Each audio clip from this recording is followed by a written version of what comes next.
This year, we're going to do something we've done 4 years ago. It was called TurkOutTheVote.com, and we're going to do it again here on the Young Turks. That's because we like to back up what we're saying with actual action. You know, we do it when it comes to Wolfpack and getting money out of politics, but we also want to help support progressive candidates. Now, if you watch the show at all, you know that I don't think all Democrats are progressives by a long shot, but there are a lot of progressive Democrats. Now, we work with Progressive Change Campaign Committee to try to identify who those are. But ultimately, of course, the decision is with you as to who you want to back, because that's, of course, how we do things around here. And so you make the call, but if you do, that's literally what we want you to do.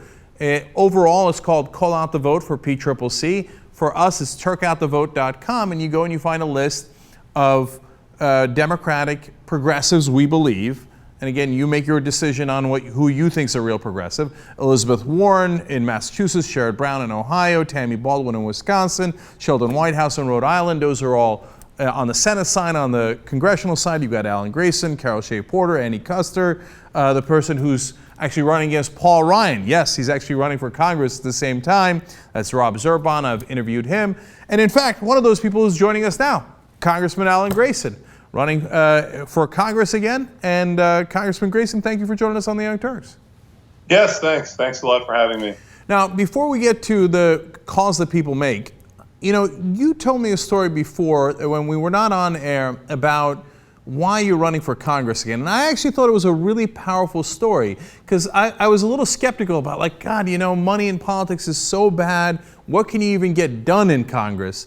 But you went a quarter of the way towards convincing me that you can actually get something done in Congress. Can you share that with our audience as to why you care so passionately about being in Congress and what a difference it can make? Well, I think that a lot of the things that we accomplished had nothing to do with votes on the floor. That's what people get sort of preoccupied by. But the fact is that a congressman can do a lot just by things that have nothing to do with those votes. I'll just give you one example. We cut foreclosures in my district in half when I was in Congress because we got a local court to institute a mandatory mediation program for people here in Orlando. And the result of that is that within a few months, the foreclosure rate dropped from $3,000 a month to $1,500 a month in Orange County. We saved thousands and thousands of families' homes. And again, it had nothing to do with hearings or markups or votes on the floor or renaming post offices. It was just a good idea. And we were able to get the local court to accept it. And it was so successful that it was adopted statewide in Florida. You know, when I see that, though, I get in some ways encouraged, obviously, but I also get a little discouraged because I think if you can make that much of a difference and you can actually save the homes of that many families, why don't more congressmen and senators do that? Because it seems like we get such inaction in Capitol Hill. Well, you know, you've got half of them who are convinced that the right way forward is to do as little as possible. You know, government is always bad, so let's just let people rot in hell. That's their philosophy. They don't want to give anybody helping, and they want to convince you that you're so much better off if nobody helps you. Well, I don't feel that way. I think that government service is service. We have to find ways to help people. There are 700,000 people in Central Florida who are depending upon me to do something good for them with those problems that are just too big for them to solve themselves. So the first criteria is, do you care? Do you care about your constituents? Do you care about Americans? Do you want to help? And there, you know, sometimes the answer is yes, sometimes it's no.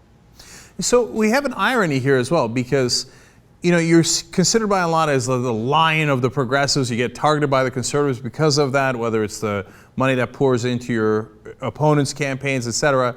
But at the same time, you got one of the very rare bipartisan bills passed when you were in office, which was auditing the Fed. So how did you get the conservatives who are so mad with you to work with you to pass one of the useful things in that Congress? Well, you're right. In fact, I can't think of any other bill that passed the 111th Congress that was a truly bipartisan bill. You're referring to the Paul Grayson amendment, which was passed as part of financial services reform. That was the first time in 100 years that there was an independent audit of the Fed. It was a result of hearing after hearing that we did, where it was clear to people that the Fed was hiding something. And as the news slowly dribbled out here and there, we realized that there were bailouts for Wall Street that were being conducted by the Fed by itself without any sort of oversight or anybody even knowing who got what. And the most famous of this was an examination that I did Elizabeth Coleman, the Inspector General of the Federal Reserve.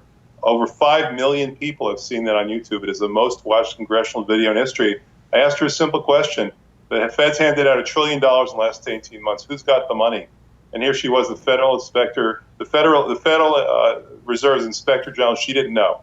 So as a result of that, we were able to get this audit bill passed. I lined up the Democrats. Ron Paul lined up the Republicans. He had introduced the bill 26 years earlier, and it had languished without any support, even when the Republicans controlled the House and the Senate.